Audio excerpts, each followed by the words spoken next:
Awareness के माध्यम ज़्यादा से ज़्यादा लोगों तक हम बात रखें कि यार मैं गलत तो नहीं कर रहा। सवाल छोड़ना लोगों के बीच में, उनको इसके लिए बताना बदलाव क्या है। इस समाज में नशे की वजह से सबसे ज़्यादा जो भुगत रहा है ना, वो माएँ भुगत रही हैं। और हर एक यूथ को पता होना चाहिए वो इंसान जो मुझे हाथ पकड़कर ड्रग्स की ओर लेके जा रहा है वो मेरा दोस्त तो कतई नहीं हो सकता, मेरा दुश्मन है। सारी रात रोया, सुबह खड़ा हुआ और ड्रग्स नहीं लिया। आंखों में से पानी चल रहा है, नाक में से पानी चल रहा है, लूज मोशन लग गए, उल्टियाँ आ रही है, वोमिटिंग आ रही है, पर जा रहा हूँ आके वापस 5 दिन ऐसी तकलीफ़ अपने आप को देकर, छठे दिन धीरे धीरे सब कुछ, 15वें दिन तक वो बिल्कुल ड्रग्स फ्री हो गया।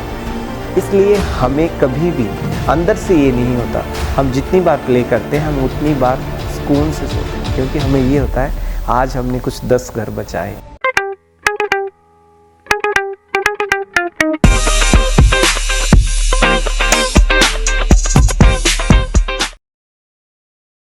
नमस्कार, जय हिंद। मेरा नाम है रौनक खासपुरिया। स्वागत आप सभी का खासबुक पॉडकास्ट में। फ्रेंड्स, आज हमारे पास में एक एक्सेप्शनल पर्सनालिटी है, mister Vikram Jiyani sir. Sir अभी पीएचडी कर रहे हैं ड्रग्स के ऊपर और साथ ही साथ सर एक गवर्नमेंट सर्वेंट भी हैं सोशल जस्टिस डिपार्टमेंट में। और सर की पर्सनालिटी बहुत ज़्यादा यूनिक है और वर्सटाइल है। ऐसा मैं इसलिए कह रहा हूँ क्योंकि सर साथ ही साथ अपने जॉब के और अपनी डिग्रीज़ के प्लेस भी करते। इवन सर ने मूवीज़ भी शूट करी just to aware all the people who are addicted to drugs. तो आज का जो पॉडकास्ट है उसकी हर एक लाइन, हर एक मोमेंट, हर एक सेकंड, हर एक मिनट बहुत ज़्यादा इम्पोर्टेंट है आप सभी के लिए। ऐसा मैं इसलिए कह रहा हूँ क्योंकि सर ने जो अपने लाइफ के एक्सपीरियंसेस बताए हैं, 35 ईयर्स का जो एक्सपीरियंस बताया है सर ने, रियल एग्जाम्पल बताए हैं, वो ब्रेथ होल्डिंग है। इवन मुझे भी पॉडकास्ट शूट करते टाइम बहुत बार गूज बम्स आए थे। So I would not waste much of time in introduction. आप बस जाइए, इस पॉडकास्ट को देखिए और ज़्यादा से ज़्यादा शेयर करिए सो दैट कि सबके बीच में अवेयरनेस आए ड्रग्स एडिक्शन को लेकर। बहुत अच्छा पॉडकास्ट बना है, इन्वॉल्विंग पॉडकास्ट बना है, हर कोई रिलेट कर सकता है रियल स्टोरीज से। सो हमारे चैनल को साथ साथ में सब्सक्राइब करिए सो दैट कि हम ऐसी खास पर्सनैलिटी, खास पॉडकास्ट पर, ओनली ऑन खासबुक पॉडकास्ट पर हम रेगुलरली लाते रहें। Thank you. हेलो सर, कैसे हैं आप? बढ़िया, आप बताइए। एकदम ठीक है sir. Sir last time when we met studio में मिले थे हम, और आपका इंट्रोडक्शन इतना मुझे अट्रैक्टिव लगा, तो मैंने सोचा कि आपके साथ में एक पॉडकास्ट होना चाहिए। So finally we are here और आपने टाइम दिया। Thank you so much sir. शुक्रिया आपका भी बहुत बहुत, जिन्होंने हमें इस काबिल समझा। Thank you so much sir. Sir सबसे पहले हमें ये बताइए कि व्हाट एग्जैक्टली यू डू, आपकी डिग्रीज़ क्या हैं, आप काम क्या कर रहे हैं, प्लीज़ हमें बताइए। इस समय मैं गंगानगर डिस्ट्रिक्ट के अंदर एक अभियान चल रहा है नशे के खिलाफ, ऑपरेशन सीमा संकल्प, उसका असिस्टेंट नोडल ऑफिसर हूँ मैं। तो ये अभियान गंगानगर के जिला कलेक्टर और पुलिस अधीक्षक एसपी, इनके कोऑर्डिनेशन से चल रहा है। तो इस समय पूरा प्रशासन और पुलिस के कोलैबोरेशन से नशे के खिलाफ इस अभियान को, जो ऑपरेशन सीमा संकल्प के नाम से है, नशा मुक्त गंगानगर, उसको मैं चला रहा हूँ। और मैं as a employee social justice department में इस समय पोस्टेड हूँ और नारकोटिक्स के ऊपर काम कर रहा हूँ। तो ये डिपार्टमेंटली तो ये है मेरा। उसके साथ साथ मैं एक थिएटर आर्टिस्ट हूँ। तो इस अभियान को हम लोगों के बीच थिएटर के माध्यम से लेके जा रहे हैं। रेड आर्ट्स के नाम से हमारा थिएटर ग्रुप है और हम गाँव में, स्कूलों में, कॉलेज में फ्री ऑफ कॉस्ट ड्रग्स के खिलाफ लोगों को अवेयर करने के लिए थिएटर करते हैं। तो सर आप मतलब ये ड्रग्स ही क्यों चुना सर? क्योंकि मुझे लगता है कि बहुत एक कॉम्प्लिकेटेड जॉब है आपके लिए। So why you choose drugs? ये बार बार हर दिन अखबारों में आपको पढ़ने को मिलती हैं। कुछ चीज़ें ऐसी होती हैं जिन्हें हम जितना मर्जी नज़रअंदाज कर लें, वो आईने के रूप में हर दिन हमारे सामने खड़ी हो जाती। और बहुत सारी ऐसी समस्याएं होती हैं जिनका इलाज हमारे पास नहीं होता है, इसलिए हम उनके बारे में बात करना ही मुनासिब नहीं समझते, और ज़्यादातर ऐसा ही होता है। पर एज ए आर्टिस्ट, जब मैंने बचपन से भगत सिंह को पढ़ा था, भगत सिंह ने कहा था कि अगर आप अच्छे इंसान हैं और पढ़ते हैं, और अगर आप वास्तव में सोशली हैं, हम जिसे कहते हैं हम सामाजिक हैं, तो समाज के प्रति आपका दृष्टिकोण तो क्लियर होना चाहिए। अगर आप समाज के हैं तो समाज में कुछ गड़बड़ हो रहा है तो उस पर आपको कुछ ना कुछ तो करना होगा। तमाशा देखने वाले या उस पर काम करने वाले, दोनों में से आप क्या बनना चाहते हैं? तो फिर मैंने काम करना मुनासिब समझा और मेरे से जो हो रहा है एज ए थिएटर आर्टिस्ट वो कर रहे हैं। अभी तक ड्रग्स के ऊपर लगभग हमने 1,500 के करीब शो कर चुके हैं, पंजाब, हरियाणा, राजस्थान, 3 स्टेट में। और इसी को मैंने इसलिए चुना कि इस समय गंगानगर डिस्ट्रिक्ट के अंदर पिछले 1 साल के अंदर कई हज़ार करोड़ रुपए की ड्रग्स बॉर्डर पे पकड़ी गई है और जो निकल गई है, लोगों तक पहुंच गई है, उसका कोई अंदाजा नहीं, क्योंकि ये बहुत बड़ा एक नारकोटिज्म टेररिस्ट के तरह काम कर रहा है। वो लोग हमारे आने वाली पुश्तों को, हमारी नस्लों को ख़त्म करने का काम कर रहे हैं। आज हम लोगों को नहीं लग रहा कि सिर्फ और सिर्फ ड्रग्स तो ड्रग्स ही है, और रियल में ड्रग्स क्या है। हमारे समाज में हर एक चीज़ जो आम रूप में हम दवाई के रूप में लेते हैं वो ड्रग्स ही तो है। बिल्कुल। पर जब उसका ओवरडोज लेते हैं तो हमारे लिए मौत बन रही है। और आप खुद देखिए, हर दिन अखबार में 1 या 2 खबरें ऐसी आती हैं जिनमें लोग मर रहे हैं ओवरडोज होने की वजह से। ड्रग्स तो पहले भी थी, ड्रग्स आज भी, पर आज की ड्रग्स ने बच्चों को मारना शुरू कर दिया। पहले लोग किया करते थे वो जिनकी उम्र ज़्यादा हुआ करती थी, जैसे आपने देखा होगा न्यूज़पेपर में पढ़ते हुए।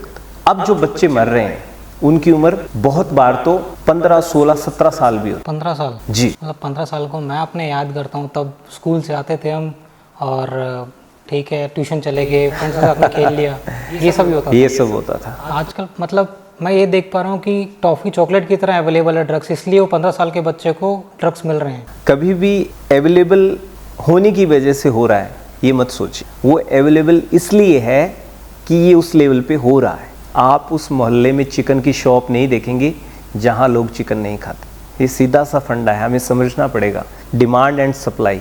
आप अगर अच्छे बिजनेसमैन हैं तो आप उस चीज़ का बिजनेस कभी नहीं करेंगे जिसकी डिमांड नहीं होगी। अवेलेबल इसलिए है, उतने ही लोग खाने वाले हैं जिस लेवल पे वो अवेलेबल है। इसलिए हमें अवेलेबिलिटी जो देख रहे हैं ना, उसी लेवल पे हमें ये भी सचेत हो जाना चाहिए कि उतने ही लेवल पे खाने वाले हैं। अगर स्कूल के बाहर बिक रही है ना, तो इसका मतलब समझ लीजिए स्कूल के अंदर खाने वाले मौजूद हैं। तो अगर इतना इजीली अवेलेबल है, उसको रोकते क्यों नहीं है सर? हाँ, ये भी बहुत बड़ी चुनौती है इस समय कि इसको रोका क्यों नहीं जा रहा है या ये रुक क्यों नहीं रहा है। बिल्कुल। इसमें सबसे बड़ी जो चीज़ है वो ये है कि इसको इस समय जो बेचने वाले नीचे के स्तर पे काम कर रहे लोग हैं, ये वही लोग हैं जो खुद नशेड़ी, खुद एडिक्ट है। ये अपने नशे को पूरा करने के लिए क्या करते हैं, आगे से आगे चेन सिस्टम से कड़ी बद कड़ी जो कंपनियां होती हैं, आप 1 से 2 लोगों को जोड़िए, फिर 4 लोगों को जोड़िए, आपकी इनकम पूरी हो जाएगी। इसी तरीके से ये एक आगे से आगे कड़ी बद जुड़ने वाला एक नशे का एक व्यापार हो गया। इसमें क्या करता है, जो बेचने वाला होता है वही खाने वाला होता है। खाने और बेचने वाला अपने पास बहुत कम मात्रा में रखता है। पकड़े जाते हैं, बहुत सारे लोग पकड़े जाते हैं, उनके पास क्या मिलता है, 10 ग्राम, 5 ग्राम, 2 ग्राम, बहुत सारे तो इतने मिलते हैं कि उनकी जमानत हो जाती है थाने में, तो वो निकल जाते हैं। बड़े लेवल के जो लोग हैं वो बहुत उस स्तर पे बैठे हैं जो नीचे नहीं आते। नीचे तो वो लोग काम कर रहे हैं जो लोग खुद एडिक्ट हैं। और इस बिज़नेस का सबसे बड़ा प्रॉब्लम यही है कि निचले लेवल पे लोगों के आपके सामने जो लोग आएंगे वो वही होंगे जो खुद एडिक्ट हैं। एक भी बंदा ऐसा नहीं होगा आपको बेचने वाला जो खाने वाला ना हो। तो सर हम तो कॉमनली बाजार के अंदर घूमते हैं, हमें तो ऐसा कुछ दिखता नहीं है। पॉइंट पर आप लाइट फोकस कर रहे हैं, तब अब जाके हमें पता लग रहा है। तो जैसे बड़े बड़े जो बिजनेसमैन होते हैं, उनके पीछे की जो स्टोरी होती है, जैसे आप बता रहे हैं, क्या वो सच में वो रियल में ऐसा ही होता है जैसे हमने मूवीज़ में देखते हैं कि ठीक है सामने तो हमें दिख रहा है कि चमकती कार के अंदर आ रहा है, बहुत बड़ा बिजनेस है, बट बैक एंड पे उसका क्या वो चल रहा है, कहाँ से प्रॉफिट आ रहा है, क्या ऐसा कुछ आपने देखा है और रियल है ये? देखिए कि मैंने आपको जो अभी बात बताई कि रियल में वो लोग कौन हैं जो उस पीक पे बैठे हैं और ये सब कुछ कर रहे हैं, वो हम देख ही नहीं पाते, हम वहाँ जा भी नहीं पाते हैं।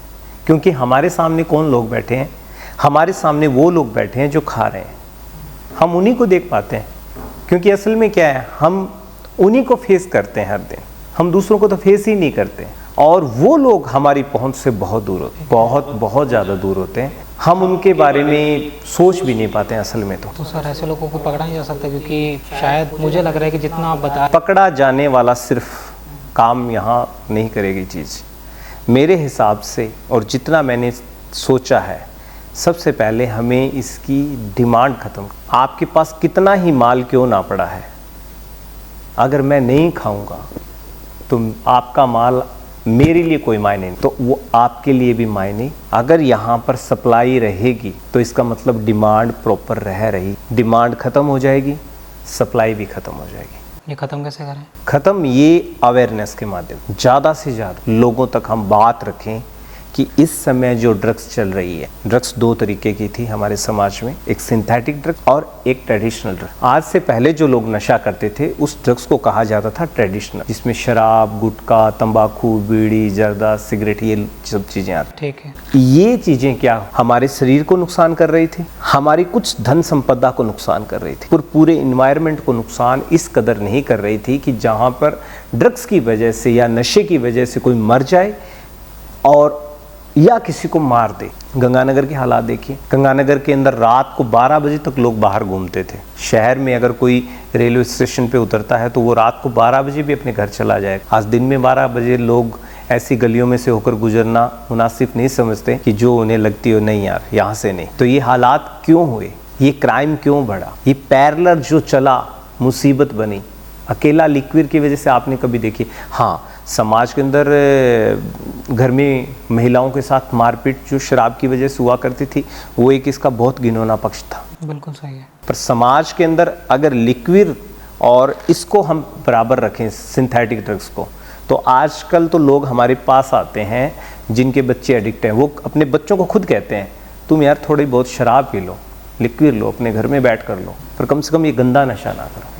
ये करते रहोगे तो तुम कम से कम जिंदा तो रहोगे। अगर तुम्हें कोई नशा चाहिए तो तुम लिक्विड लो। सर यहाँ पर मैं पूछूंगा कि जैसे आप बता रहे कि जो ट्रेडिशनल ड्रग है तो वो अब आजकल इजीली अवेलेबल है और उसका इतना ज़्यादा शायद मुझे लग रहा है कि कोई एडिक्ट नहीं है क्योंकि वो इजीली अवेलेबल है। अगर हम जो सिंथेटिक ड्रग्स हैं उसको भी इजीली अवेलेबल करवाते हैं अल्कोहल और जर्दा, बीड़ी की तरह, तो क्या वो क्राइम है, क्या वो एडिक्शन है, वो कम हो जाएगा? नहीं, ऐसा नहीं होगा, क्योंकि जो सिंथेटिक ड्रग्स है ना वो हमारे डोपामिन को डिस्टर्ब करती है। सिंथेटिक ड्रग्स और ट्रेडिशनल ड्रग्स, शराब जैसे नशे में क्या फ़र्क है? शराब पीने वाले इंसान को अपनी शाम का इंतजार रहता है, वो इंतजार करेगा कि शाम होगी तब मैं पीऊँ। पूरे दिन वो काम करेगा पर वो शाम को पिए। पर जो सिंथेटिक ड्रग्स है उसका एडिक्ट पर्सन जब आँख खुलेगा तब उसको नशा चाहिएगा, वो 24 आवर्स नशे में रहना चाहिए। ये जो सिंथेटिक ड्रग्स है ये इंसान के लिए कैसा दुनिया क्रिएट करके देती है, एक ऐसी दुनिया में पहुंचा देती है उसे जिससे बाहर वो रहना ही नहीं चाहता, और एक थोड़ी सी ओवरडोज उसको मौत की तरफ ले जाती है। इवन कि उसको मौत से तक भी नहीं डर लगता, उसको पता है एक ओवरडोज मेरी डेथ है। ओवरडोज बहुत माइनर होती है इसकी। चिट्टे का जब इंजेक्शन कोई इंसान अपने लगाता है तो 2 से 4 ml ओवरडोज हो जाएगी उसकी। कितना होता है, बहुत माइनर होता है। बिल्कुल, बहुत छोटे छोटे इंजेक्शन से, पतले पतले इंजेक्शन से ये डोज लेते हैं। अगर उसमें थोड़ा सा आवर लग गया तो आप देख रहे हैं कि इंजेक्शन बाहर निकालने का मौका नहीं मिलता उसको, सुई अंदर लगी की लगी रह जाती है। ये उसकी तड़फ होती है। ये तड़फ आप कभी भी शराब के नशेड़ी के अंदर नहीं देखेंगे। और ऐसे किस्से जो आप शराब की वजह से नहीं सुनेंगे, जो इसकी वजह से सुने आपने, या इसकी वजह से हम जब गांव में जा रहे हैं हमें सुनने को मिल रहे हैं। हमने कभी ये नहीं देखा था कि एक शराब की वजह से 14 साल का बच्चा अपने माँ बाप को मारने पे तुल गया। गंगानगर की घटना थी वो चावला चौक की, जब एक 17 साल के बच्चे ने हथौड़ा उठाकर अपने 84 साल के दादा, माँ, बाप, बहन तक को मारने के लिए दौड़ा, सिर फोड़ दिया अपने माँ बाप दादा का। 17 साल का बच्चा था ड्रग्स के पीछे। हमारे पास हर दिन कॉल्स आती हैं, और अब तो लड़कियों की क्वेरीज भी आने लग गई हैं। उनकी मदर फादर बोलते हैं हमारी बच्ची है +2 की स्टूडेंट है, हमारी बच्ची है कॉलेज की स्टूडेंट है, चिट्टी की एडिक्ट है, इंजेक्शन लेने लग गई है, बताइए हम क्या करें, कैसे बाहर निकालें? इतना बोर्ड सिनेरियो है सर। मतलब होता क्या है ऐसा ड्रग्स के अंदर कि एक ही डोज के अंदर लोग, जैसा आप बता रहे हैं 17 साल का बच्चा जान लेने के लिए दौड़ रहा है अपने माँ बाप की, होता क्या ऐसा ड्रग्स के अंदर? मैंने आपको पहले इसमें बताया था कि जो शराब वगैरह और ये सब चीज़ें होती है ना, इनका एडिक्शन क्या होता है, अगर आपने पहली बार शराब पी और आप 5-10 बार पिएंगे ना, तो आपको 5-10 बार तो वो इतना बेचैन करेगी, आपको बिल्कुल ऐसे करेगी नहीं यार अच्छी चीज़ नहीं। घर पे भी हो सकता है आपको डांट पड़ जाए, पता लग जाए भी आज ये गलत पी के आया है, कुछ करके आया है। ये सिंथेटिक ड्रग्स जो होती है ना, ये पहली बार में आपको मज़ा दे, दूसरी दुनिया पहुँचा। हाँ, आपको ऐसा क्रिएशन दे देती है ये खुद के माइंड का, आपको अच्छा बहुत लगता है। पर इसकी जो सज़ा है वो हम दुनिया को दिखाना चाहते हैं अपने प्ले के माध्यम से कि ये पहले जो मज़ा दे रही है, इसकी सज़ा आप जब भुगतेंगे तो आपके घुटने टिक जाएंगे, आपके परिवार ख़त्म हो जाएंगे, आपकी माएँ रोने को मजबूर हो जाएंगी। और वो बच्चे जो आज आप नशा मुक्ति केंद्रों में जाइए, गंगानगर के अंदर कम से कम 15 से 20 नशा मुक्ति केंद्र हैं। आपको कम से कम 14 साल का बच्चा, 13 साल का बच्चा भी वहाँ मिल जाएगा। 13 साल का बच्चा भी वहाँ पे एडिक्शन सेंटर में नशा छोड़ने के लिए आया। और ऐसे बहुत सारे बच्चे मिल जाएंगे जो कई बार आए हैं। अच्छा, बच्चे जिनकी उम्र 16, 17, 18 साल है, वो पहली बार गए, छोड़ के आ गए, वापस आए, फिर लग गए, फिर उनको भर्ती करवाया, फिर छोड़ के आए, वापस आए, फिर लग गए। ऐसे कितना बहुत सारे। मैं ये पूछना चाहता हूँ कि कोई बच्चा होगा, लेट्स से कि कोई भी एग्जांपल ABC, अब वो चाहता है कि मुझे पता लग गया मैं ड्रग्स का एडिक्ट हो गया हूँ, मैं बाहर आना चाह रहा हूँ लेकिन मैं बाहर नहीं आ पा रहा, तो वो कैसे आए? कैसे आए वो? इसमें सबसे बड़ा जो काम करता है विल पावर करता है। ठीक है। देखिए, अगर जिस तरीके से उसने लिया है उसी तरीके से वो छोड़ भी सकता है। बहुत सारे डी एडिक्शन सेंटर इस पे काम कर रहे हैं, पर इस पे काम करने का सबसे बेसिक और सही तरीका यही है, सामने वाले को इस बात के लिए इतना विश्वास भर दो कि वो छोड़ सकता है, और उस विल पावर को वो कंटिन्यू कैसे बनाए रख सके, इस पे परिवार और समाज मिलकर काम करे। हम क्या करते हैं, जो एक बार ड्रगिस्ट होता है ना, एक बार जो एडिक्ट हो गया, उसको हम टॉर्चर कर, अगर घर वालों ने भी उसको छोड़ दिया नशा मुक्ति केंद्र में, तो अगर वो आया तो उनसे सवाल पूछे जाएंगे समाज में, छोड़ दिया तूने? लगता तो नहीं है, देखते हैं कितना दिन छोड़ देता है। और जब वो और आएगा तो नशेड़ी है, ध्यान रखना इसका, कोई सामान ना ले जाए, चेक तो करो इसको। तो वो क्या डिप्रेशन में बहुत रहता है। नशा करने वाला इंसान एक मरीज़ होता है, वो बीमार है इंसान, उसको प्यार की और उसको दवाइयों की ज़रूरत होती है, इलाज की ज़रूरत होती है। हम उसको तिरस्कार देते हैं, समाज उसको अपने से काट के अलग कर देता है। अब उस दौरान फिर उसको ये लगता है जब समाज मेरा है ही नहीं और मेरा अपना कौन है, नशा है। बिल्कुल सही है। फिर उसको नशा अच्छा लगने लग जाता है और फिर उसको इतना अपना लेता है कि वो जब ये लोग मेरे हैं ही नहीं तो फिर जो मेरा है उसे खाऊं, फिर वो उसको करते जाते हैं। अगर कोई इससे बाहर निकलना चाहता है तो मैं हर बार कहता हूँ, विल पावर से कोई भी नशा छोड़ा जा सकता है बगैर किसी दवाइयों के भी, क्योंकि ड्रग्स की सिर्फ ओवरडोज से डेथ हो सकती है, ड्रग्स छोड़ने से डेथ नहीं हो सकती। ठीक है सर, जैसे आप बता रहे हैं एग्जांपल 15, 16, 17, 20 तक के बच्चे ड्रग्स एडिक्ट हो रहे हैं, तो कहीं ना कहीं उनको पैसा मिल रहा है तब जाके वो हो रहे हैं, क्या वो घर पे से पैसा चुराते हैं? क्योंकि आपने तो बहुत सारे केसेस सुने हैं। बिल्कुल बिल्कुल। मतलब क्या वो शुरुआती दौर में क्या होता है, शुरुआती दौर में ये खर्चा बहुत कम होता है, और हमारे पेरेंटिंग में आज इस समय ये शामिल हो चुका है कि आपका बच्चा अगर स्कूल जा रहा है 150 रुपये जेब खर्ची के लिए मांग रहा है तो आप दे दो उसको। हम उससे ये नहीं पूछते हैं वो इसका करता क्या है आखिर। शुरू में पार्टियाँ, शुरू में कभी भी बड़ा नशा नहीं लगता, शुरू में छोटे छोटे नशे से शुरू होता है, फिर हमारी एक सर्कल बनता है, छोटे में वो सुट्टा मारेगा, ठीक है, वो कहीं जाके बियर पिएगा, ठीक है, ऐसी ऐसी चीज़ें वो करेगा जिससे वो उस सर्कल में दाखिल हो जाएगा जहाँ पे ऐसा किया जाता है। और वो लोग जो पहले से एडिक्ट हैं वो भी उनके साथ ऐसा ही करते हैं, वो उनको पहले थोड़ा थोड़ा मज़ा देंगे अलग अलग चीज़ों में, और ये प्लानिंग के साथ किया जा रहा है। जो नए बच्चे इसमें जा रहे हैं वो प्लानिंग के साथ जा रहे हैं, क्योंकि वो जो लगे हुए हैं उनको ये कहा जाता है उन लोगों के माध्यम से जो नशा बेचते हैं, अगर आपको नशा चाहिए तो आप 10 नए लोग ले आओ, आपको 1 साल का फ्री है। अच्छा, ये स्कीम चल रही है। बिल्कुल, दैनिक भास्कर ने एक बहुत बड़ा स्टिंग ऑपरेशन किया था इस पे, और उन्होंने बताया था कि इस तरीके से वो गए और उससे मांगा, उन्होंने कहा अभी पैसे, उन्होंने कहा पैसा नहीं है, तो उन्होंने कहा कि आप ऐसे करो 10 नए लोगों को ले आओ, आपको 1 साल का फ्री है। और 1 साल का चिट्टा एडिक्ट पर्सन को देने का अर्थ है 15 लाख रुपए।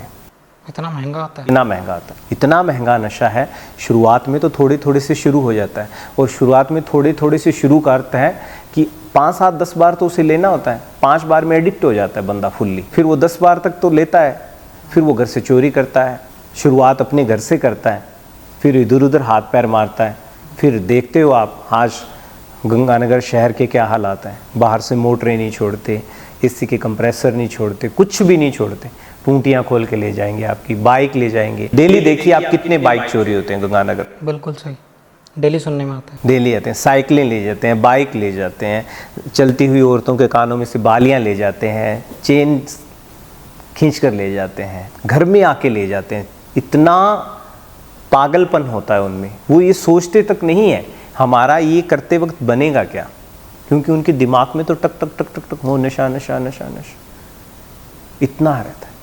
फिफाना गांव हनुमानगढ़ के अंदर क्राइस इसका देखा गया था, जब एक 18 साल के बच्चे ने कुल्हाड़ा लेकर, और इसमें क्या रहता है, जो बंदा एडिक्ट हो गया उसको जब कोई नशा छुड़वाने की कोशिश करता है ना, तो उसको वो अपना दुश्मन लगता है, दोस्त नहीं लगता। और इतना दुश्मन लगता है, अब कोई माँ बाप अपने बच्चे को कैसे मरने दे सकता है जब उनको पता लग जाए यार ये छोटा बच्चा है। तो वो +2 का स्टूडेंट था, एडिक्ट हो गया, माँ बाप को पता लग गया, उन्होंने नशा मुक्ति केंद्र में भर्ती करवा दिया। अब उसके दिमाग में ये चीज़ बैठ जाती है, जो मेरे और मेरे नशे के बीच में आ रहा है मैं उसको नहीं छोड़ूंगा, चाहे कोई भी हो, चाहे कोई भी हो। और ये घटना ने पूरे समाज के सामने एक एग्जाम्पल सेट किया, संभल जाओ वरना इसी तरह काटे जाओ। अगर अभी भी नहीं आए तो उस बच्चे ने कुल्हाड़ा लेकर अपने माँ को, अपने पिता को और अपने छोटे भाई को, जिसकी उम्र 7-8 साल थी, तीनों को कुल्हाड़े से काट दी। बाप के चेहरे को तो इस कदर काटा कि अगर आज भी उनकी फ़ोटो को डिस्प्ले कर दिया जाए कहीं तो लोगों को नींद नहीं आएगी। जब कोई एक इंसान अपने पैदा करने वाले को इतनी बेरहमी से काट सकता है तो वो नशे की पूर्ति के लिए उन लोगों के साथ क्या करेगा जो उसके अपने नहीं है। सोच के देखें जरा, किस तरीके के लोग होंगे, ज़ॉम्बीज़ टाइप लोग होंगे ये। अभी जो पुलवामा में हुआ है, टेररिस्ट अटैक हुआ है, पूरा देश सदमे में है, किस तरीके से लोगों के साथ वहाँ पे हुआ। तो ये चीज़ें हमें झंझोड़ के रख देती हैं। सॉरी, पहलगांव में जो हुआ है वो झंझोड़ के रखने देने वाली कहानी है। पर वैसी ही कहानियाँ अब क्या होंगी, जगह बदलेंगी, किरदार बदलेंगे, पर हशर वही रहेगा, लोग मारे जाएंगे। वहाँ उस तरीके का था टेररिज्म, यहाँ नार्कोटिज्म टेररिस्ट तैयार हो रहा है, नशे का आतंकवाद तैयार हो रहा है। एक ऐसा आतंकवाद जिसमें हमारे ही अपने हमें मारेंगे, और जो शुरू हो चुका है, जिनके साथ हो रहा है उनका दर्द इस कदर है कि अगर आप उनके घर चले जाएंगे, गंगानगर के पास ही है कालियाँ गांव, आप जाके देखिए उस गांव में से 27 बच्चों की मौत हो चुकी है जिनकी उम्र 21 साल से कम थी पिछले 1.5 साल में। केसरे सिंहपुर का मोहल्ला, वार्ड नंबर 10, धक्का बस्ती, 40 से ऊपर नौजवान मर चुके हैं अकेले एक बस्ती में से। और कितने ही बच्चों को इस समय HIV पॉजिटिव, काला पीलिया, हेपेटाइटिस B है इस ड्रग्स की इंजेक्शन की लत की वजह से। आप सोच नहीं सकते, वो एक इंजेक्शन से एक दूसरे को HIV बांट रहे हैं। इतने बड़े लेवल पे HIV इस समय पॉजिटिव हो रहे हैं बच्चे, बहुत ज़्यादा। यूथ तो सर खराब हो रहा पूरा का पूरा खराब हो रहा है, सिस्टम खराब हो रहा है। पर देखिए कहाँ बातें हो रही हैं, इतने लेवल पे कहाँ हम जाते हैं, गाँव में जाते हैं, हम लोगों को चिल्ला कर बोलते हैं, पर लोग कहाँ अटके हैं पता है। कोई अपना बीड़ी पी रहा है तो उसको ये लगता है मुझे अपनी बीड़ी ना छोड़नी पड़ जाए, किसी को लगता है मैं शराब पी रहा हूँ, मुझे मेरी शराब ना छोड़नी पड़ जाए। हम लोगों से बोलते हैं आप अपना छोटा नशा करते रहो, हम इससे प्रेज मत कीजिए भले, पर कम से कम हमारे साथ आके खड़े हो। आप लोगों को बोलो सिंथेटिक ड्रग्स से दूर जाओ, ट्रेडिशनल ड्रग्स आप करो भले, पर सिंथेटिक ड्रग्स से दूर जाओ आप, इससे वापसी नहीं है। मैंने बहुत सारे लोगों को देखा है, शराब 1 मिनट में छोड़ देते हैं, सिगरेट 1 मिनट में छोड़ देते हैं, बीड़ी 1 मिनट में, सिगरेट छोड़ देते हैं, सब कुछ छोड़ देते हैं।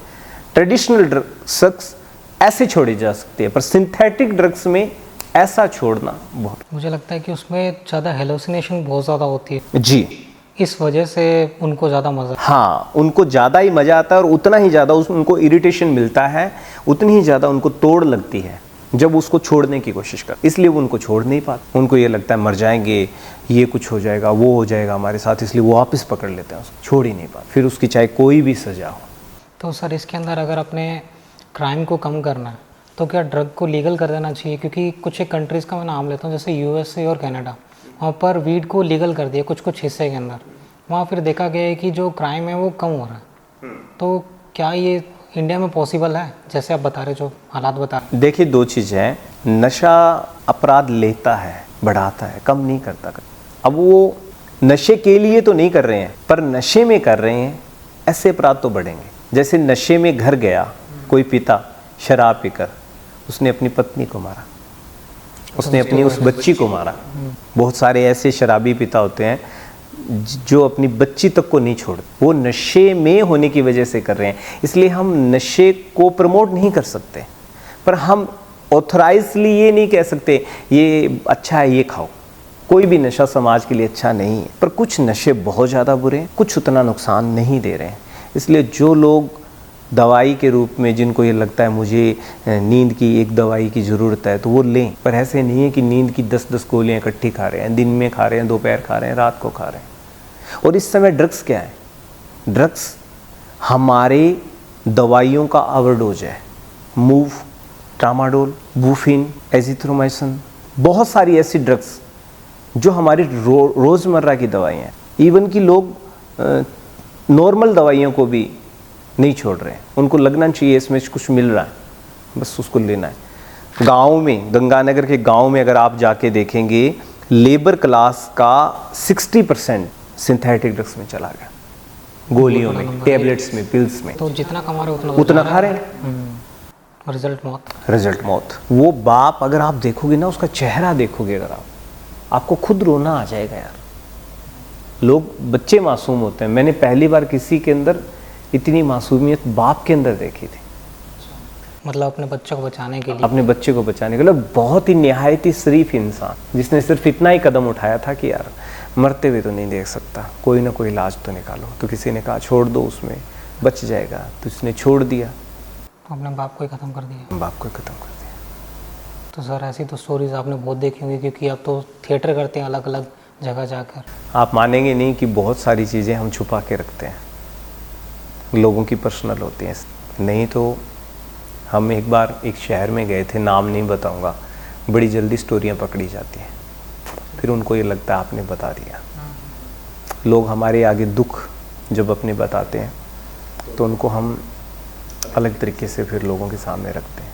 तो वो 2 लड़कियां थी स्कूल की, क्लास नहीं ठीक। तो वो आई, रोने लग गई। मैंने कहा बताइए क्या प्रॉब्लम? तो उन्होंने कहा कि हमारा भाई ड्रग्स लेता है, वो हमसे गलत काम करवा। फिर उन्होंने स्टोरी शुरू की अपनी।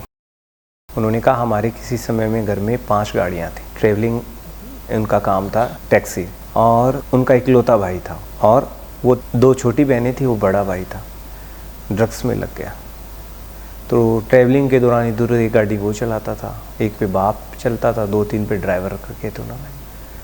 तो सब कुछ घर अच्छे से चल रहा था, पर एकदम से जब वो ड्रग्स में गया, फिर उसने सब कुछ घर को उल्टा कर दिया।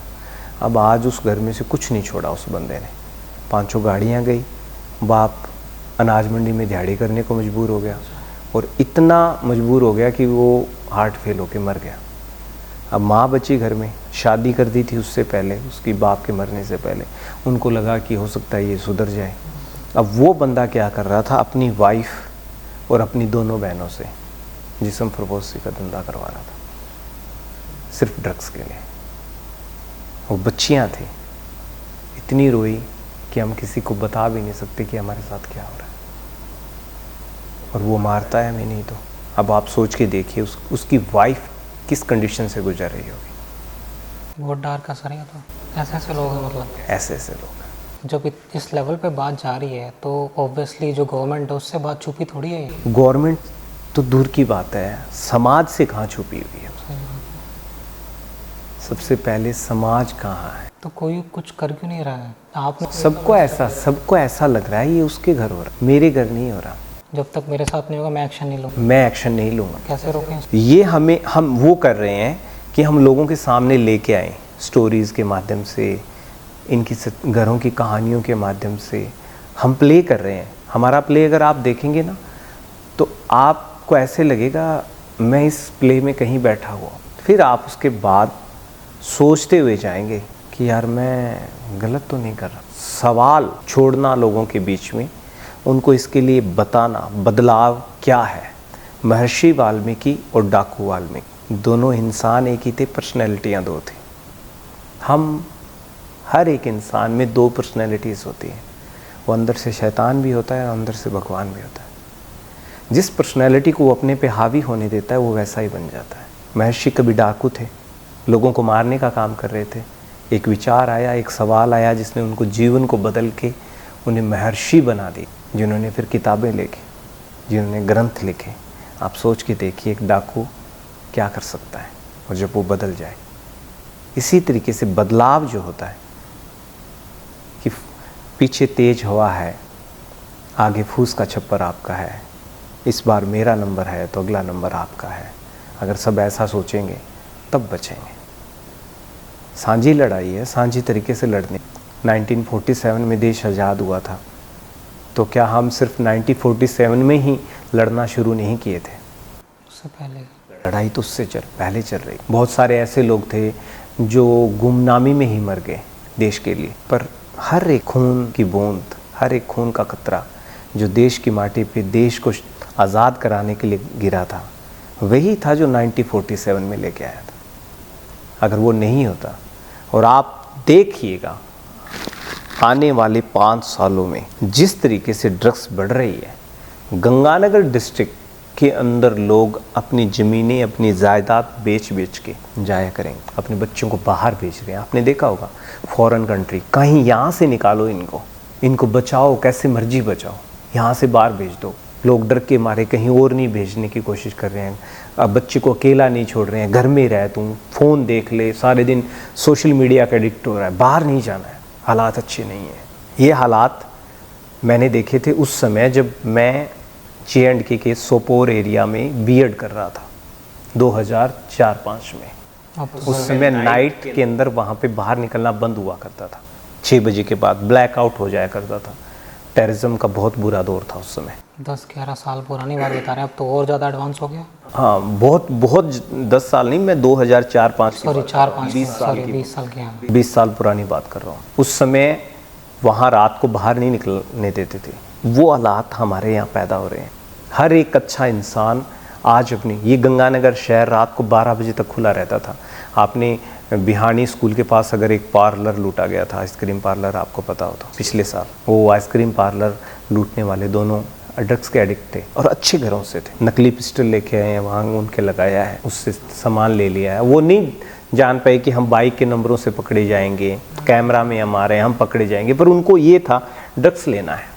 जितने लोग जो इसको करते हैं, जब उनसे बात होती है तो मैं उनसे पूछता हूँ, मैंने कहा यार तुम्हें नहीं लगता इसे छोड़ देना चाहिए? क्या लेने के बाद लगता है, पर जैसे जैसे उतरने लगता है ना, तब वापस अंदर से आता है नहीं एक बार और ले लेते। और उनको भी पता है हमारी वजह से, इस समाज में नशे की वजह से सबसे ज़्यादा जो भुगत रहा है ना, वो माएँ भुगत रही हैं। पिता को लगा बेटा नाकाम है और बुरा है, जा मर मेरे भले आज से मर गया तो, पर माँ को ये रहता है कैसे बचाऊँ इसको। कालिया गांव में तो एक माँ के 2 बेटे थे, दोनों ही मर गए। अब वो माँ अकेली आज भी अपने बच्चों को याद करके रोती रहती है। तो ऐसे पता नहीं कितने घर हैं जिनके बच्चे अब चले गए। इकलौते वारिस, कितने सारे इकलौते वारिस। इस दिवाली पे गंगानगर डिस्ट्रिक्ट में 10 मौतें हुई थी, अकेली 6 मौतें तो करणपुर में हुई थी। एक ही दिन, जिस दिन लोगों के घरों में दिए जल रहे थे, उस दिन उन घरों में चिताएं जल रही थी, इकलौते वारिसों के। आप सोच के देखिए, क्या उन घरों में वापस कभी दिए जग पाएंगे? ब्लैंक हो रहा हूँ सर मैं। तो ये जो ड्रग है एक्चुअल के अंदर, इसका मार्केट इस्टेब्लिश कैसे होता है? कि जैसे एक पौधा उगाया गया, मुझे तो इतना पता है कि एक पौधा उगाया जाता है, उससे सारे प्रोडक्ट्स निकलते हैं। नहीं, ऐसा नहीं होता है। अब जो सिंथेटिक ड्रग्स चल रही है उसको केमिकल से बनाया जाता है। ऐसे नॉर्मल केमिकल जो डिटर्जेंट्स वगैरह बहुत सारी प्रोडक्ट्स में यूज होते हैं, उनका एक सही रेशो, सही तरीके से मिश्रण करके ड्रग्स बनाई जा सकती है।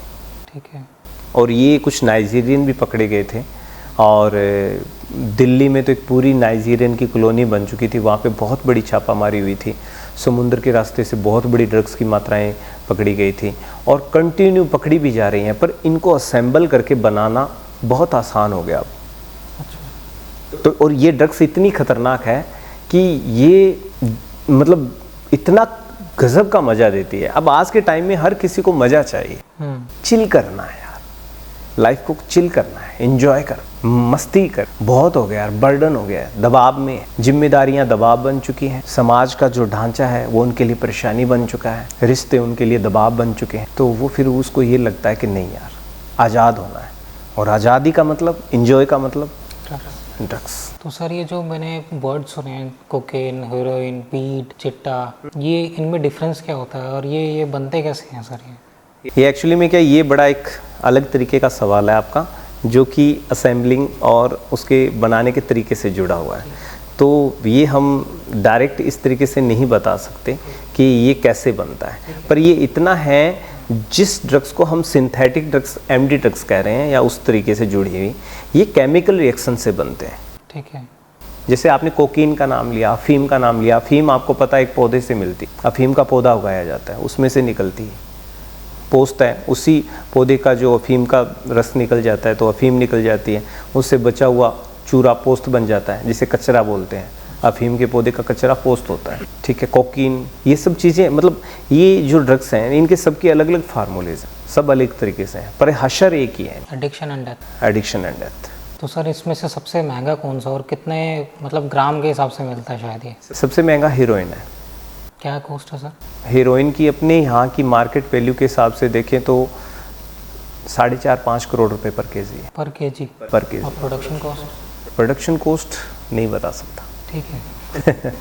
ये बहुत नॉर्मल प्रोडक्शन कॉस्ट रहती है कि मैंने आपको पहले भी बताया था कि हम अपने तरीके से देखें, क्योंकि हमने असेंबलिंग नहीं, बिल्कुल सर, हमने इनको नहीं बनाया है, पर जिन्होंने इनको बनाया है, और एक थोड़े टाइम पहले एक अमेरिका की एक टीम आई थी, जैसे आपने कहा उन्होंने वीट लीगल कर जी, तो वो आए थे, उन्होंने यही कहा था यहाँ की टीम को, राजस्थान की टीम के साथ उनकी बैठक हुई थी कि आप भी वीट लीगल कर दीजिए, आप भी पोस्ट लीगल कर दीजिए, आप सबके लिए लीगल कर दीजिए। अब लीगल करना से वो ये ड्रग्स नहीं लेंगे, ये कहीं नहीं है। गंगानगर के अंदर जितना सिंथेटिक ड्रग्स है, उसकी वजह से जो ट्रेडिशनल ड्रग्स था उसमें गिरावट आई। जो लोग शराब पीते थे, अगर किसी को शराब पी के घर जाना है तो घर में कहा ये रोज़ रोज़ शराब पी के आ जाता है, फिर उसने कहा यार नशा तो करना है, पर क्या करें, एक टेबलेट ले यार, तुम कौन सा इस पंगे में पड़ रहा है। वो एक टेबलेट लेता है, 1 से 2 लेता है, 2 से 3 लेता है, 3 से 10 पे आता है, वो धीरे धीरे उसका एडिक्ट हो जाता है, शराब छोड़ देता है, गोलियां खाना शुरू कर देता है। नशा चाहिए बस। कूल होने के लिए ड्रग्स कभी भी हमारे साथ नहीं हो सकती, वो हमारी परेशानियां बढ़ाएंगी, क्योंकि वो इतनी महंगी है कि आपको कर्जे के गर्त में और डाल देंगे। जो बंदा 400-500 की दिहाड़ी दिन में करता है, वो 400-500 के ड्रग्स खा रहा है, तो मेरे को बताइए वो अपने घर में क्या लेके जा रहा है? कुछ भी नहीं जा रहा, नेगेटिव में जा रहा है। नेगेटिव में जा रहा है। इस बॉर्डर पे, हमारे गंगानगर बॉर्डर पे जो गांव हैं, उन गाँवों के स्कूल, जो गवर्नमेंट स्कूल हैं, उनके अगर हालात देखेंगे ना आप जाकर, बहुत सारे बच्चों के पास पहनने के लिए चप्पल नहीं है, बूट तो दूर की बात है।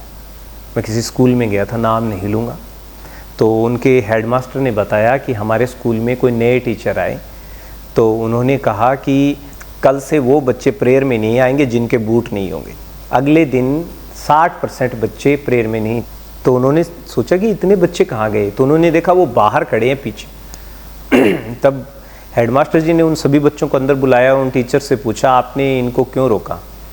तो उन्होंने कहा कि ये बूट पहन कर नहीं आते। मैंने इनको कल ही बोला था, जो स्कूल में डिसिप्लिन और बूट पहन कर नहीं आएगा वो प्रेयर में नहीं आएगा। तो उन्होंने कहा चलो कोई बात, इनको बिठाओ, हम बात करते हैं। फिर हेडमास्टर जी ने उनसे बात की टीचर से कि इनके पैरों में बूट नहीं है, इसके लिए ये जिम्मेदार नहीं है।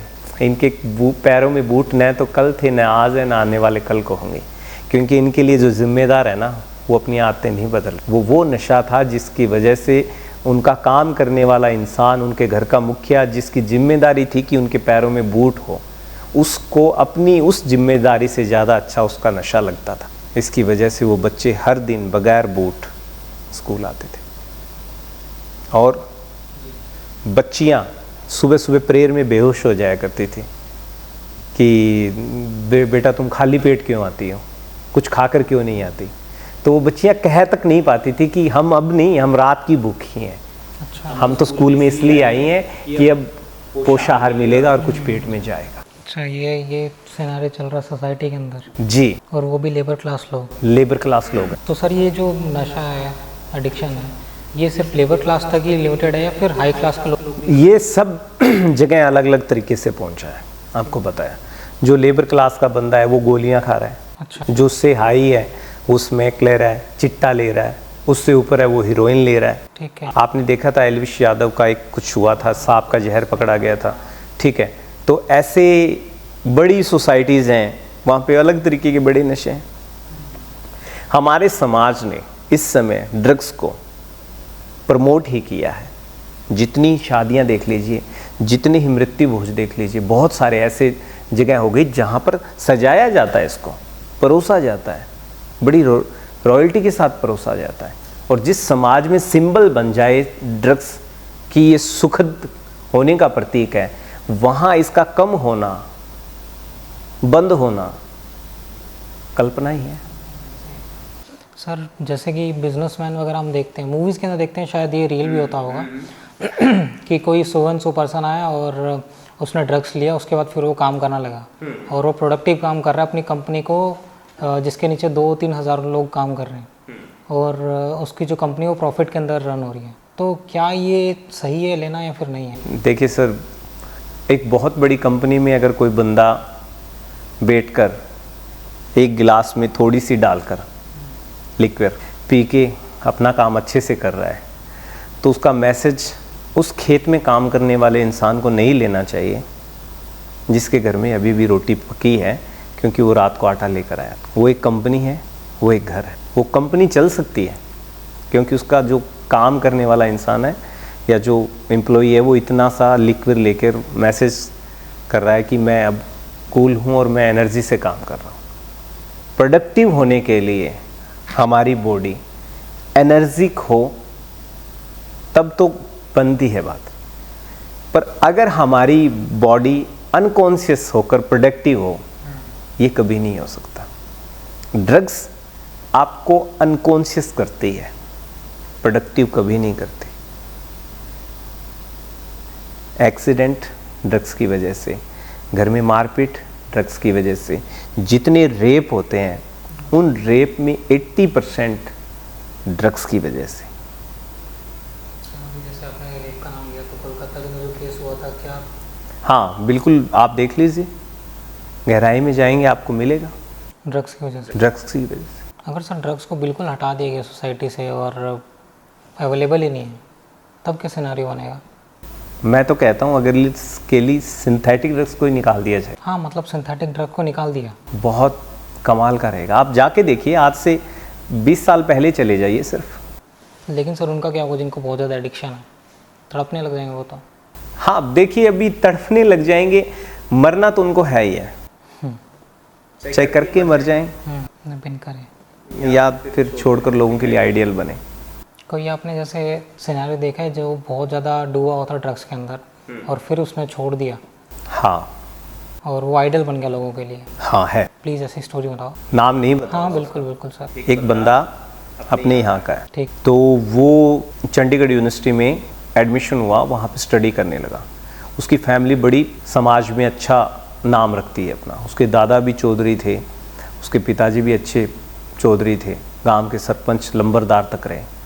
तो वो वहाँ पढ़ने लगा, चंडीगढ़ यूनिवर्सिटी में कुछ दोस्तों से संपर्क में हुआ। ड्रग्स सीखने का और सिखाने का जितना रोल अपने दोस्तों का होता है उतना किसी का नहीं होता। जितने भी बच्चे जिनसे हमने बात की, भी यार तुम्हें सिखाया किसने, तो उनके मुंह से सिर्फ एक ही जवाब, मेरे ही दोस्त। इसलिए दोस्ती का चुनाव आज के समय में सबसे ज़्यादा इम्पोर्टेंट हो चुका है। अगर कोई माँ बाप ये चाहता है कि उसके बच्चे अच्छे बने, तो उसको पता होना चाहिए उनके बच्चों का दोस्त कौन है।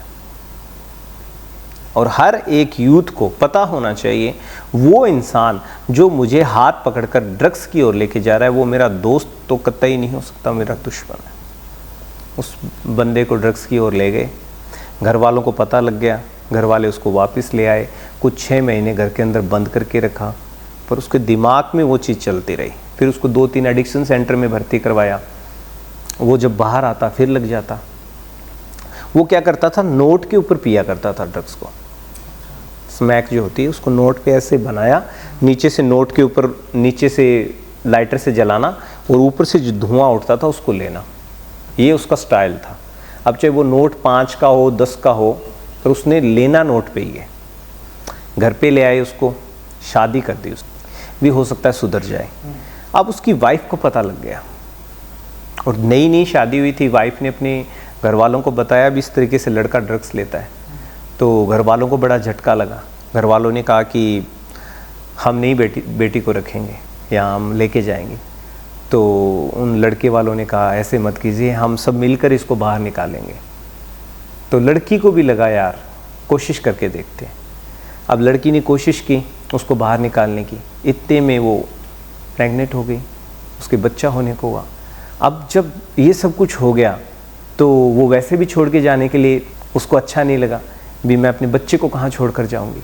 और ये प्रोसेस चलता रहा, उसका बच्चा हो गया, वो ड्रग्स लगातार ले रहा था। अब घर वालों ने भी उसको बोलना बंद कर दिया था, नशा मुक्ति केंद्र भेज कर देख लिया, सब ने हाथ खड़े कर दिए भी ये मरेगा। इकलौता ही वारिस था वो अपने परिवार का। अब उसका बेटा हो गया था तो अब उनको ये लगा भी ठीक है हमारे एक संतान आ गई है, अब ये मरेगा, इसका कोई इलाज नहीं। तो वो पैसा उसको देना बंद कर दिया था। इधर उधर जाता था, कहीं से कुछ ना कुछ जुगाड़ करके, चोरी करके, किसी न किसी तरीके से वो अपना सूटा वगैरह ले आता था। उसने ऊपर चौबारे पे जाना, वहाँ उसने नशा करना और फिर नीचे आना। चौबारे में वहाँ जो वो जाता था वहाँ पे उसके नोट पड़े रहते थे जले हुए। उसकी वाइफ ने ऊपर जाना, सफाई करनी, नोटों को इकट्ठा करना और डाल देना। अब उसको कोई नहीं रोक रहा था। धीरे धीरे उसका बच्चा भी बड़ा हो गया, 4-1 साल का हो गया उसका बच्चा। 4-1 साल का बच्चा ठीक समझदार हो जाता है, कम से कम बर्थडे के प्रति सजग हो गया। बच्चे को ये लगा मेरे पापा का बर्थडे है। पूछा भी सबका बर्थडे आता है, मेरा आता है, सबका आता है, तो पापा का क्यों नहीं आता। अब पता लगा भी पापा का 5 दिन बाद बर्थडे है। तो उसने कहा भी मैं पापा का बर्थडे मनाना चाहता हूँ। एक बच्चे के लिए तो उसका बाप, उसको पता ही नहीं था मेरा बाप लोगों के लिए क्या है, पर उसके लिए तो वो हीरो था। तो उसने बोला मुझे मैंने पापा का बर्थडे मनाना है। मम्मा को बोला तो उसने कहा क्या करेगा, कहीं पापा को गिफ्ट भी दूंगा मैं। वो जिद करने लग गया। अब वो सब लोग देखते थे पर अंदर कहीं ना कहीं ये दर्द था कि हम इसको बचा नहीं पा रहे, ये जाएगा, ये एक दिन हमसे बहुत दूर चला जाएगा, हम इसको बचा क्यों नहीं पा रहे हैं। तो सबकी आंखों में आंसू थे इस बात को लेकर भी, ये इसकी बर्थडे की बात कर रहा है और हमें ये लग रहा है हो सकता है ये इसका लास्ट बर्थडे हो सकता है अगले बर्थडे पे हमारे पास नहीं हो। तो उन्होंने कहा चलो ठीक है। अब वो बंदा जिसने ये कहानी बताई उसने कहा भी मैं उस दिन घर से बाहर गया और सामान लेके एडिक्ट होके आया बाहर से, और मैं लड़खड़ाते हुए कदमों से घर में आया। मैंने देखा भी सब मेज वगैरह लगा के, केक लगा के, मोमबत्तियाँ लगा के खड़े हैं, और बाकी तो सब वैसे ही देखते ही थे मुझे उन नज़रों से कि मैं गुनाहगार हूँ। पर मुझे वो नज़रें है ना कभी भी मतलब वो नहीं दे पाई दर्द कि मैं छोड़ दूँ सब कुछ। मुझे ये होता था कोई बात नहीं, आपको जैसे सोचना है वैसे सोचिए, पर मैं करूँगा। तो जैसे मैं अंदर इंटर हुआ तो मेरे बच्चे ने छोटे छोटे हाथों से happy birthday to you, happy birthday to you कहा। तो मतलब मेरे कदम रुकने को हो गए, और फिर मैं इधर उधर देखा भी आज ये क्या हो रहा है। फिर मुझे कई देर तो समझ नहीं आया, और फिर वो हाथ पकड़ के लाया भी पापा आप ऐसे करो, केक काटो। फिर मैंने मतलब वो कांपते हाथों से केक काटा। अब तो हाथ काम नहीं कर रहे हैं, बॉडी ऐसी हो गई थी कि जवाब दे चुकी है, मतलब सब कुछ बिखर जाता है इस ड्रग्स की वजह से। अंदर से बंदा बिखर जाता है, मेंटली तो वो चला ही जाता है। तो उसने कहा भी सब कुछ, फिर इतने में उसने गिफ्ट और दिया मेरे हाथ में, जो उसकी मम्मा ने उसको दिया था बनाकर मेरे लिए। पापा इसको खोलो, आप पापा इसको खोलो, प्लीज़ खोलो। और जैसे ही उसने कहा मैंने जोर लगा के उस गिफ्ट को खोला ना, उसमें डब्बा था, डब्बे में से वो टूटकर जैसे ही मेरे हाथों में चीज आई, वो नोट थे जिनके ऊपर मैं ड्रग्स लेता था। वो जैसे ही मेरे कदमों में गिरे, मेरी ऐसे हाथों पे गिरे, तो वो मतलब एक एक नोट एक एक थप्पड़ की तरह मेरे लग रहा था भी ये क्या है। और उस रात उसने कहा कि मैं सोया नहीं, रोया पहली बार बहुत टाइम बाद। नहीं तो उसने कहा कि मैं रोना भी भूल गया था, क्योंकि अंदर से आवाज़ नहीं सुन पाता है एक नशेड़ी, अंदर से मर जाता है वो, बिल्कुल सुन नहीं पाता, उसको कोई चीज़ सुनाई नहीं देती है। आप अगर उसको समझाएंगे ना तो भी उसको सुनना ही नहीं देता है।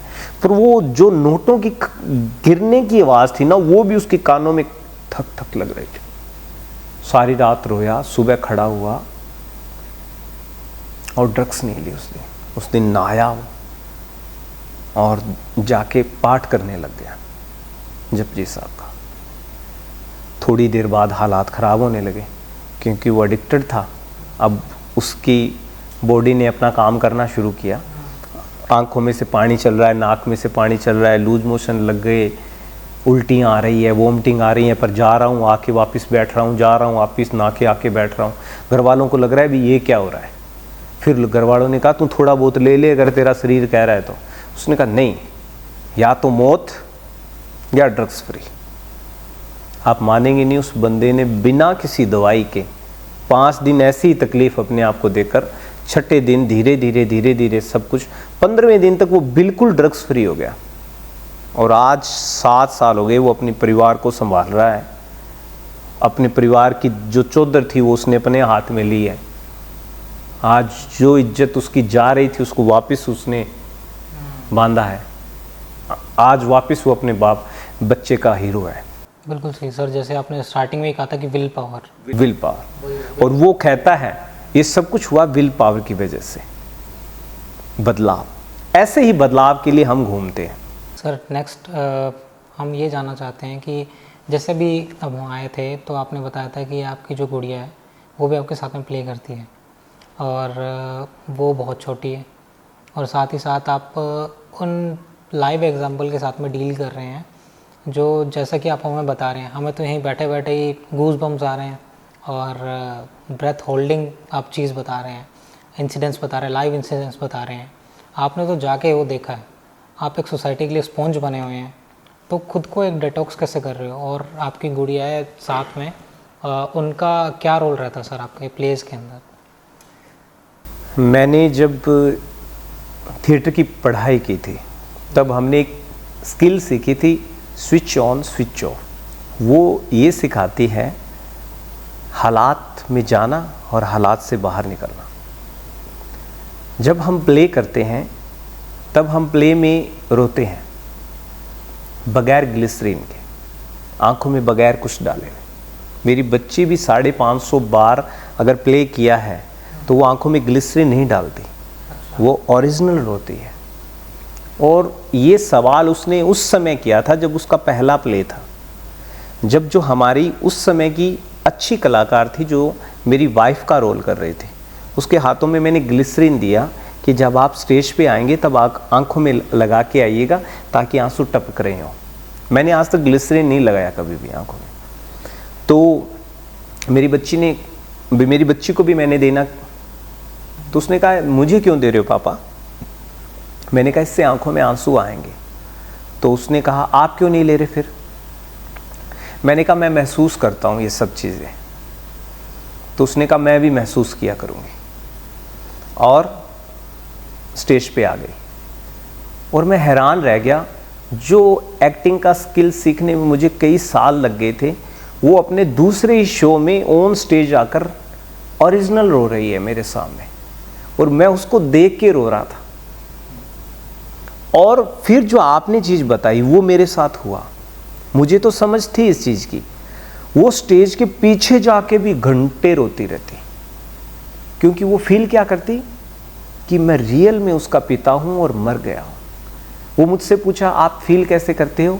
कि मैंने कहा तू मेरी बच्ची है और मैंने तुझे रियल में बेच दिया है, इस दर्द को मैं फील करता हूँ। और मेरी बच्ची हर बार ये फील करती कि रियल में उसका बाप मर चुका है और उसने उसको बेचा है। आप सोच के देखिए वो फील करके उस दर्द को कैसे सहती होगी। फिर मुझे ये लगा मैं निकाल देता हूँ स्विच ऑन का मतलब एक्टिंग में गया, स्विच ऑफ बाहर आ गया, पर मेरी बच्ची बाहर नहीं निकल रही थी। 1 घंटे पीछे रोती रहती थी, आधा घंटा रोती रहती, मैं पीछे जाता उसको चुप करवाता। फिर मुझे होने लगा कि ये तो बहुत गड़बड़ हो जाएगा। फिर जैसे कि भगवान गौतम बुद्ध, श्री श्री रविशंकर जी, इनकी मेडिटेशन और इनकी बहुत सारी बातें उन्होंने बहुत हमें स्ट्रॉन्ग किया। मेडिटेशन करता हूँ मैं इसके लिए, एक्सरसाइज करता हूँ, ब्रीथिंग एक्सरसाइज करता हूँ, और इस बात के लिए मन में शांति के साथ हमेशा सोचता हूँ कि वो जो मैं कर रहा हूँ वो लोगों को संदेश के लिए कर रहा हूँ, और मेरा संदेश, मेरे आंसू।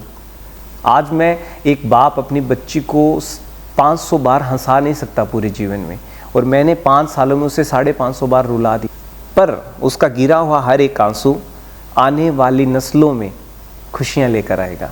इसलिए हमारे आंसू किसी की खुशियाँ हैं, इसलिए हम वापस जुड़ जाते हैं। हमें ये होता है हम जो कर रहे हैं ना वो लोगों के लिए खुशियाँ लेकर आएगा, इसलिए हमारा मन नहीं डोलता, हमें डर नहीं लगता। हम जिस दिन रोते हैं, लोग जब हमारे पास आके बोलते हैं, गले लगकर बोलते हैं हम जीवन में कभी नशा नहीं करेंगे भैया, प्रॉमिस करते हैं, तो हमें वो चीज़ इतनी एनर्जी आती है कि हम इतने थके हुए होते हैं, हम इतने रोए हुए होते हैं, फिर भी हम बिल्कुल ऐसे फील करते हैं। बाद में जब लोग हमसे मिलते हैं तो कहते हैं कि आप अभी इतना रो रहे थे, अगर आप हमारा प्ले देखेंगे तो आपका सर दर्द होने लग जाएगा रोकर, पर हम वापस उसी एनर्जी के साथ लोगों से मिलते हैं। तो ये चीज़ हमें मिलती है लोगों से कि आप हमारे लिए कर रहे हैं, और हम इस एनर्जी को अपने अंदर इसी तरीके से जोड़कर, हालांकि बहुत सारे सवाल हमसे लोग करते हैं, आपके इससे क्या फ़र्क पड़ेगा, पर हम उन चीज़ों पे काम नहीं करते, क्योंकि हम आर्टिस्ट हैं, और आर्टिस्ट जितना काम कर सकता है वो हम बखूबी कर रहे हैं, ये हमें पता है। हम अपनी बात लोगों के बीच में रख रहे हैं, इससे क्या फ़र्क पड़ेगा ये लोग तय करेंगे, क्योंकि फ़र्क पड़ना लोग तय करते हैं, हम नहीं करते। इस किस पे कितना फ़र्क पड़ेगा, लोग क्या सोचते हैं, हम इसको सोचकर कभी काम नहीं करते। हम सिर्फ ये सोचकर काम करते हैं कि हम जो कर रहे हैं अगर वो किसी पे सही चला गया तो बहुत फ़र्क पड़ेगा। बस उसी से हम खुद को इनहेल भी करते हैं, और वो हमें पॉजिटिव दे रखता है। हम इस एनर्जी को हमेशा पॉजिटिव लेते हैं। हमें अगर किसी ने कहानी बताई, हमें किसी ने अगर अपनी स्टोरी शेयर की ना, तो हम उस स्टोरी का दर्द फिर बयां करते हैं प्ले के माध्यम से, फिर लोगों तक हम बात पहुंचाते हैं उस कहानी की अपने माध्यम से। तो वो फिर हमारे लिए एक बड़ा वो रहता है कि हमने किसी के दर्द को लोगों के सामने रख सका।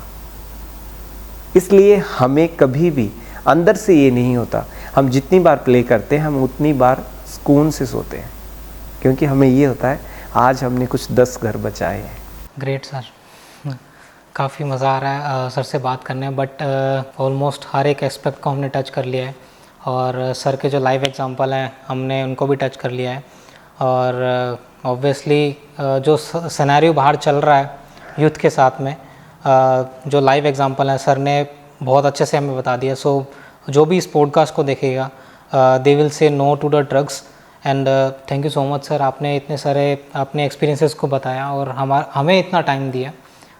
We are really grateful sir, thank you so much. Thank you आपका बहुत बहुत खास बुक का, जिन्होंने मुझे नहीं बल्कि इस बात को तवज्जो दी और इस बात को इतने सारे लोगों के सामने अपने इस मीडिया के माध्यम से, इस पॉडकास्ट के माध्यम से लोगों के बीच में रखने के लिए मुझे मौका दिया। मैं आपका भी बहुत बहुत आभार व्यक्त करता हूँ। हम इसी तरह अगर मिलकर काम करेंगे तो निश्चित ही लोगों तक ये बात पहुँचाने में सफल रहेंगे। Definitely sir, definitely. Thank you so much. So this was all about our podcast. Thank you so much.